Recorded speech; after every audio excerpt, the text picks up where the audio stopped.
நீங்கள் பார்க்குற ஸ்தலம் வந்து கடம்பூர் கைலாசநாதன் கோவில் மறைமலை நகர்லேருந்து உள்ள ஒரு 7 கிலோமீட்டர் இருக்கும். காஞ்சிபுரத்தில் அமைந்த ஒரு சிவாலயம்.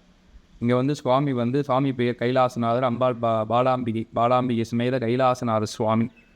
சுவாமி கிட்ட ஒரு 3000 வருஷம் சுவாமி பழைய வாய்ந்த சுவாமியாக இருப்பார். தல வரலாறுன்னு பார்த்தீங்கன்னா, திருப்பூரில் 5ஆவது நாள் சம்ஹாரம் நடந்தது. 6 நாள் சஷ்டி போரில் 5ஆவது நாள் சிம்மமுகாசுரனை வான்வெளியில் முருகப்பெருமான் சம்ஹாரம் செஞ்சார். இப்படி சம்ஹாரம் செய்யும்போது இந்த ஊர் பெயரே கடம்பூர். கடப்ப வனமாக சூழ்ந்ததுனால இந்த ஊர் பேர் கடம்பூர். இந்த ஊரில் வீரர்கள் எல்லாம் தங்கியிருக்காங்க. போருக்கு ஆயத்தமாகும் போது சிவபூஜை பண்ணிவிட்டு போருக்கு போகணும் அப்படின்னவே, சிவலிங்கம் இல்லாமல் சிவபூஜை பண்ண முடியாது. சிவலிங்கத்துக்காக என்ன பண்ணுவே, அகத்திய சுவாமியை கைலாசிலேருந்து வந்து பிரதிஷ்டை பண்ண ஸ்தலம். சுவாமி சதுராவுடையார். சுவாமி 2 அடி தான் இருப்பார். இப்போ நீங்கள் பார்க்குறது நாங்கள் பீடை வச்சு ஏற்றிருப்போம். அதனால் இங்கே சுவாமி கைலாசநாதர், சுவாமி சதுராவுடையார், சித்தர்கள் பிரதிஷ்டை பண்ண ஸ்தலம் எல்லாமே சதுரமாக இருப்பார். இங்கே சதுராவுடையார், அம்பாள் பாலாம்பிகை, லாஸ்ட்டில் தேஷ்டாதேவின்னு ஒரு அம்பாள் இருப்பாள். அந்த அம்பாள் இங்கே ரொம்ப ரொம்ப விசேஷம். தேஷ்டாதேவி அப்படின்றவ வந்து முதல்ல பால்கடல்லேருந்து வெளில வந்த அம்பாள். அவள் தான் மூதேவின்னு வாங்க. அதனால் அந்த அம்பாள் இங்கே ரொம்ப விசேஷம். இங்கே முதல் நந்தி, அம்பாள், சுவாமி, தேஷ்டாதேவி இவங்க மட்டும்தான் இருந்தது. எல்லா சிலையுமே 2005 அதாவது போருக்கு போகும்போது அவங்க வச்சு பூஜை பண்ண சுவாமி அப்படியே இருந்திருக்காரு. பல பேர் கட்டணும்னு நினச்சிருக்காங்க, யாராலையுமே கட்ட முடியல சுவாமியை. கிருஷ்ணதேவராயர் கோவிலுக்கு 2 ஊர் கொடுத்துருக்கார். ஒரு சிப்பாய் கனவுல சுவாமி தோன்றி கட்ட சொன்னதுனால அவர் எடுத்து கோவிலை கட்டியிருக்கார். கட்டி முடிச்சு ஏதோ ஒரு காரணத்தினால கோவில் சிதறம் அடைஞ்சிருச்சு. 2005 நீங்கள் 2005 வரைக்கும் எப்படி இருந்தார்னா, வெறும் ஒரே ஒரு கூரை இடிஞ்ச மாதிரி இருக்கும். 4 தூண் நிற்கும். அந்த கண்கள்லாம் அப்படி தான் சைடில் போட்டு வச்சுருந்தாங்க. 4 கருங்கள் இருக்கும். சுவாமி மண்ணில் இருப்பார். இந்த நந்தி பாதி மண்ணில் இருக்கும். ஃபுல்லாக முள்ளுக்காடாக இருக்கும். ஒத்தடி பாதியில் தான் வரும். யாருமே வழக்கியத்தை கூட யாரும் வரமாட்டாங்க. வந்தால் ஏதாவது ஆகிடும் அப்படின்னு யாருமே வரமாட்டாங்க. அந்த அளவுக்கு ரொம்ப மோசமாக இருந்த ஸ்தலம்.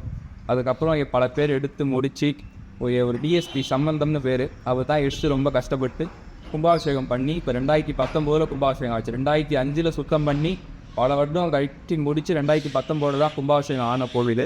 2019 கும்பாபிஷேகம் ஆச்சு. இங்கே தலை விரிச்சோம் கடம்ப மரம். இந்த மரமும் ரொம்ப விசேஷம். இல்லை கடம்ப வனத்தினால சூழ்ந்ததுனால இங்கே தலை விரிச்சோம் கடம்ப மரம். கடம்ப மரம் வந்து மதுரை மீனாட்சிமன் கோயில் தலை விரிச்சோமும் கடம்ப மரம் தான்.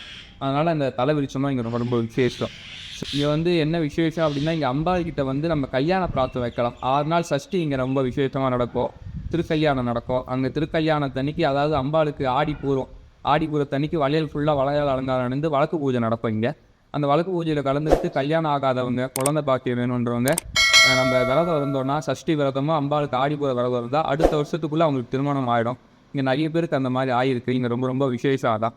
அதே மாதிரி இங்கே வந்து தேஷ்டாதேவி இருக்கிறதுனால இந்த சனீஸ்வரனால் வர ஏதசனி, அஷ்டம சனி, பாதசனி, இந்த மாதிரி சனீஸ்வரனால் வர எந்த பிரச்சனையாக இருந்தாலும் அங்கே தேஷ்டாதேவி வந்து நம்ம சேவிச்சா அது ரொம்ப ரொம்ப விசேஷம். அதே மாதிரி பஞ்சமி அந்த அம்பாளுக்கு ரொம்ப விசேஷம்.